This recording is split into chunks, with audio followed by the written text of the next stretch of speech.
शुरू करते हैं आज की क्लास। आज का अपना टॉपिक है गाउस का नियम। बहुत ही इम्पोर्टेंट टॉपिक है, बहुत ही महत्वपूर्ण टॉपिक है। तो देखते हैं। इस नियम के अनुसार किसी विद्युत क्षेत्र में स्थित किसी काल्पनिक बंद पृष्ठ से संबंध विद्युत फ्लक्स इस पृष्ठ में उपस्थित कुल आवेश समेशन क्यू तथा निर्वात की विद्युतशीलता एप्सिलॉन नॉट के अनुपात के बराबर होता है। क्या होता है इस नियम के अनुसार? क्या होता है, विद्युत क्षेत्र में स्थित किसी काल्पनिक पृष्ठ, जो हमने कोई काल्पनिक पृष्ठ माना है, उससे जो संबद्ध विद्युत फ्लक्स की संख्या है वो इस पृष्ठ में उपस्थित कुल आवेश, जिसको हम समेशन क्यू से प्रदर्शित करते हैं, तथा निर्वात की विद्युतशीलता, जिसे हम एप्सिलॉन नॉट से प्रदर्शित करते हैं, के अनुपात के बराबर होता है। मतलब क्या होता है, जो विद्युत फ्लक्स फाई ई की जो वैल्यू है वो होगी summation Q upon epsilon not. ये अपने पास क्या है, क्या गाउस का नियम आ गया। इसे हम क्या कहते हैं, गाउस का नियम। वी नो दैट, हम जानते हैं कि फाई ई यानी विद्युत फ्लक्स जो होते हैं वो ई vector dot D S vector, यानी जो विद्युत क्षेत्र है तथा जो क्षेत्रफल सदिश है, उन दोनों के अदिश गुणनफल के बराबर होता है। ये हमने अभी पिछली क्लास में पढ़ा। तथा जो फाई ई है वो होता है summation Q upon epsilon naught के बराबर। मतलब जो कुल आवेश है तथा जो निर्वात की विद्युतशीलता है, उन दोनों के अनुपात के बराबर होता है। तो जो E vector dot D S vector है वो क्या है, E summation Q upon epsilon naught के बराबर हो जाएगा। मतलब फाई ई जो है वो फाई ई बराबर ई vector dot D S vector के बराबर होता है। फाई ई जो है वो summation Q upon epsilon naught के बराबर होता है। तो ये दोनों भी क्या है, एक दूसरे के बराबर हो जाएगा। मतलब जो विद्युत क्षेत्र सदिश तथा क्षेत्रफल सदिश का अदिश गुणनफल है वो समेशन क्यू यानी कुल आवेश बटा एप्सिलॉन नॉट यानी निर्वात की विद्युतशीलता के अनुपात के बराबर होता है। यही क्या है, गाउस का नियम होता है। अब देखते हैं, यदि गाउस के नियम में माध्यम हो तो अभी तक हमने देखा जो फाई ई है वो समेशन क्यू बटा एप्सिलॉन हो जाएगा, मतलब माध्यम में आ जाएगा। जो फाई ई है वो समेशन क्यू बटा एप्सिलॉन आ गया। तो हम जानते हैं जो एप्सिलॉन आर होता है वो एप्सिलॉन बटा एप्सिलॉन नॉट के बराबर होता है। मतलब जो माध्यम की विद्युतशीलता और जो निर्वात की विद्युतशीलता है उसके बराबर होता है। तो हम यहाँ से जो माध्यम की विद्युतशीलता वो निकाल लेंगे तो हो जाएगी epsilon r into epsilon nought. इसको हम यहाँ एप्सिलॉन की जगह पे रख देंगे तो अपने पास फाई यानी फ्लक्स आ जाएंगे समेशन क्यू बटा एप्सिलॉन आर और इंटू एप्सिलॉन नॉट। हम जानते हैं कि जो समेशन क्यू बटा एप्सिलॉन नॉट है वो फ्लक्स निर्वात में फ्लक्स के बराबर हो जाएगा। तो हम जो माध्यम में फ्लक्स निकालेंगे तो हो जाएगा निर्वात में फ्लक्स बटा एप्सिलॉन आर। ये क्या है, अपने पास माध्यम में फ्लक्स आ जाएंगे। अब हम देखते हैं गाउस के नियम से संबंधित महत्वपूर्ण तथ्य। हम क्या है, गाउस के नियम से रिलेटेड महत्वपूर्ण तथ्य देखते हैं।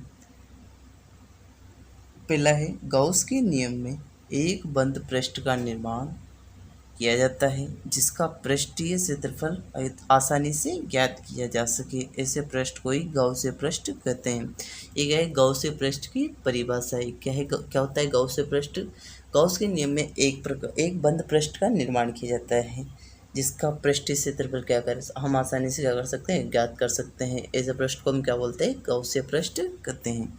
सेकेंड है इम्पोर्टेंट टॉपिक, गाउस का नियम काल्पनिक बंद पृष्ठ के आकार आकृति और क्षेत्रफल पर निर्भर नहीं करता। गाउस का नियम जो है वो काल्पनिक पृष्ठ जो हमने माना है उसके आकार आकृति और क्षेत्रफल पर निर्भर नहीं करता। मतलब उससे कोई फर्क नहीं पड़ता है कि उसका आकार कैसा है, आकृति कैसी है या क्षेत्रफल कैसा है।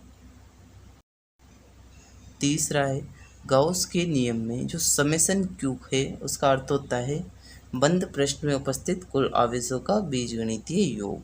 मतलब जो समेशन क्यू है उसका मतलब होता है जो उस आवेश में उस पृष्ठ में उपस्थित कुल जितने भी आवेश हैं उन सभी का बीजगणितीय योग, मतलब अपने चिन्ह सहित, अगर वो धनात्मक है तो धनात्मक चिन्ह सहित, ऋणात्मक है तो ऋणात्मक चिन्ह सहित आवेशों का बीजगणितीय योग क्या होता है, जो समेशन क्यू होता है उसका मतलब होता है। तीसरा मतलब चौथा इम्पोर्टेंट टॉपिक है वो है गॉस के नियम में विद्युत फ्लक्स का जो फाई होता है उसका मान उस बंद पृष्ठ में उपस्थित आवेश की मात्रा व प्रकृति व माध्यम पर निर्भर करता है। गॉस के नियम में जो विद्युत फ्लक्स का मान है वो बंद पृष्ठ में उपस्थित आवेश की मात्रा पर भी निर्भर करता है, प्रकृति पर भी निर्भर करता है और माध्यम पर भी निर्भर करता है। मतलब कितनी उसकी मात्रा है ये भी उसको डिसाइड करेगी, प्रकृति कैसी है ये भी डिसाइड करेगी और माध्यम कैसा है ये भी उस पर उसको डिसाइड करेगी। से पांचवा है गॉस का नियम केवल उन सदिश क्षेत्रों के लिए वैध है जो व्युत्क्रम वर्ग नियम का पालन करते हैं। क्या है, गॉस का नियम केवल उन सदिशों के लिए है या सदिश क्षेत्रों के लिए है जो व्युत्क्रम वर्ग नियम का पालन करते हैं। नेक्स्ट है अपने पास कूलॉम के नियम से गॉस के नियम की उत्पत्ति। पिछले क्लास में हमने कूलॉम का नियम पढ़ा, अभी हमने गॉस का नियम पढ़ा। अब हम क्या करेंगे, कूलॉम के नियम से गॉस के नियम की व्युत्पत्ति करेंगे। तो देखते हैं। माना इस क्षेत्रफल का एक गोलीय पृष्ठ है जिसके मूल बिंदु O पर प्लस Q आवेश रखा है, तब इस गोलीय पृष्ठ के बिंदु P पर विद्युत क्षेत्र की तीव्रता निम्न होगी।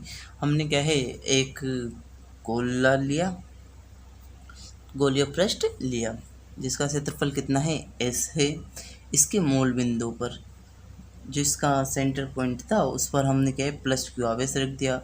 अब हमने एक इसके उस पर एक जगह हमने बिंदु P माना, हमें क्या करना है इस बिंदु पे पर विद्युत क्षेत्र की तीव्रता निकालनी है। तो हम देखते हैं जो इस पर तीव्रता इस ओर क्या है, हमें ds वेक्टर मिल जाएगा यानी क्षेत्रफल सदिश मिल जाएगा। तो हम क्या करते हैं, हम जानते हैं कि जो E है वो होता है KQ/R², मतलब जो विद्युत क्षेत्र की तीव्रता होती है वो कितनी होती है KQ/R²। यहाँ पर K तो नियतांक है, Q जो हमने चार्ज रखा वो है और R² हमें जितनी दूरी पर विद्युत क्षेत्र की तीव्रता निकालनी है वो हो गई। तब फ्लक्स की परिभाषा से हम जानते हैं फ्लक्स की परिभाषा क्या होती है। फ्लक्स होते हैं फाई ई बराबर integration of E vector dot D S vector. मतलब जो फ्लक्स की संख्या होती है वो विद्युत क्षेत्र सदिश तथा क्षेत्रफल सदिश अल्पांश क्षेत्रफल सदिश के इंटीग्रेशन के या समाकलन के बराबर होती है। तो फाई ई बराबर हो गया समय integration of E D S cos theta. हम जानते हैं जब डॉट प्रोडक्ट करते हैं तो सदिश हट जाता है और कोस थीटा आ जाता है। क्योंकि हमें पता है कि थीटा कितना है 0 डिग्री है, क्योंकि क्षेत्रफल भी इधर ही है और क्षेत्रफल सदिश भी इस ओर है। क्या है, यहाँ से थीटा बराबर 0 रख देंगे तो अपने पास फाई ई यानी विद्युत फ्लक्स आएंगे। ई तो बाहर निकल जाएगा क्योंकि ई का इंटीग्रेशन ई डी एस है, तो डी एस का इंटीग्रेशन कितना होगा, डी एस हो गया। क्योंकि ये गोला है तो गोले का क्षेत्रफल होता है, पृष्ठीय क्षेत्रफल होता है 4πr²। इसकी वैल्यू यहाँ रख देंगे। हम जानते हैं कोस थीटा जो होता है कोस 0 है, जो इसकी वैल्यू 1 होती है। तो जो अपने पास डी एस की वैल्यू आई उसे हम यहाँ रख देंगे। तो अपने पास फाई ई बराबर आया E इंटू 4πr²। यहाँ से अब हम क्या करेंगे, यहाँ पर इक्वेशन फर्स्ट का यूज कर लेंगे। इक्वेशन फर्स्ट हमने याद देखी थी E बराबर KQ/R²। तो E बराबर KQ/R² यहाँ रख देंगे, 4πr² यहाँ है, R² से R² कट गया तो अपने पास फाई E है उसकी वैल्यू आ गई 1/4π इंटू Q इंटू 4π से 4π कट गया।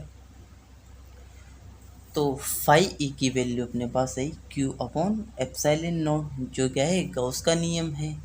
तो यही क्या है कूलॉम के नियम से गॉस के नियम की व्युत्पत्ति हो गई। एक बार फिर से देखते हैं, इम्पोर्टेंट है तो दोबारा देखते हैं। कूलॉम के नियम से गॉस के नियम की व्युत्पत्ति करेंगे। तो माना एस क्षेत्रफल का एक गोलीय पृष्ठ है जिसके मूल बिंदु O पर प्लस क्यू आवेश रखा है, तो तब इस गोलीय पृष्ठ के बिंदु P पर विद्युत क्षेत्र की तीव्रता कितनी होगी, ये हमें क्या है ज्ञात करनी है।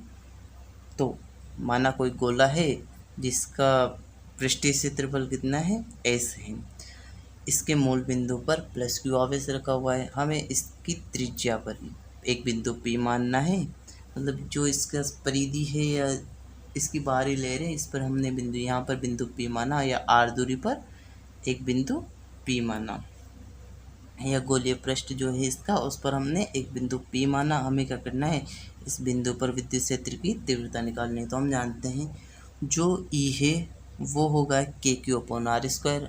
हमने पढ़ा जो विद्युत क्षेत्र की तीव्रता है वो कितनी होती है, के, जो कि एक नियतांक है, q upon r square, q मतलब वो उसका आवेश है और आर स्क्वायर मतलब जितनी दूरी पर हमने निकालनी है उसका वर्ग। तो ई बराबर आ गया के q upon r square. Equation स्पष्ट हो। तब विद्युत फ्लक्स की परिभाषा से तो हम जानते हैं जो विद्युत फ्लक्स होता है उसको हम फाई इसे प्रदर्शित करते हैं। ई वेक्टर होता है अपने पास क्षेत्रफल सदिश और डी एस वेक्टर होता है अपने पास अल्पांत क्षेत्रफल सदिश। ये होता है विद्युत क्षेत्र सदिश और ये होता है अल्पांत क्षेत्रफल सदिश।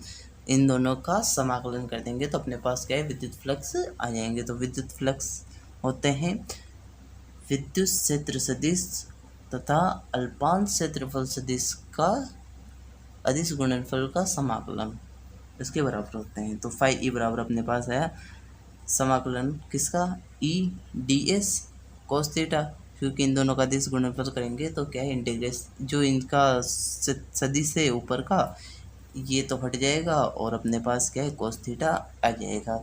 हम जानते हैं कि जो क्षेत्रफल सदिश है वो भी इस ओर है और विद्युत क्षेत्र की दिशा है वो भी इस ओर है, तो इन दोनों के बीच में क्या है कोण 0 डिग्री हो जाएगा। तो यहाँ पे हम क्या है थीटा बराबर 0 रख देंगे। तो अपने पास फाई ई बराबर ई और जो डी एस है उसका समाकलन आ जाएगा। क्योंकि ई एक कांस्टेंट राशि है तो ये बाहर आ जाएगी। अपन क्या है केवल डी एस का समाकलन करेंगे। हम जानते हैं डी एस का समाकलन कितना होगा, एस होगा, जो कितना होगा 4πr², क्योंकि ये गोला है तो इसका पृष्ठीय क्षेत्रफल 4πr² होगा। जब हम ये इसमें वैल्यू रखेंगे तो अपने पास फाई ई यानी फ्लक्स की संख्या आएगी ई इंटू 4πr²। हम क्या है यहाँ इक्वेशन फर्स्ट से ई की वैल्यू यहाँ रख देंगे। ई की वैल्यू अपने पास थी के क्यू अपॉन आर स्क्वायर, जो हमने यहाँ रखी तो आर स्क्वायर से आर स्क्वायर कट गया। अब हम क्या है के की वैल्यू रख देंगे। के होता है अपने पास 1/4 एप्सिलॉन नॉट होता है, 4 से 4 कट गया तो फाई ई यानी फ्लक्स की संख्या अपने पास बची क्यू अपॉन एप्सिलॉन नॉट। अतना मतलब फाई ई बराबर अपने पास आया क्यू बटा एप्सिलॉन नॉट यानी आवेश बटा निर्वात की विद्युतशीलता, जो क्या होता है गॉस का नियम होता है। ठीक है, नेक्स्ट देखते हैं।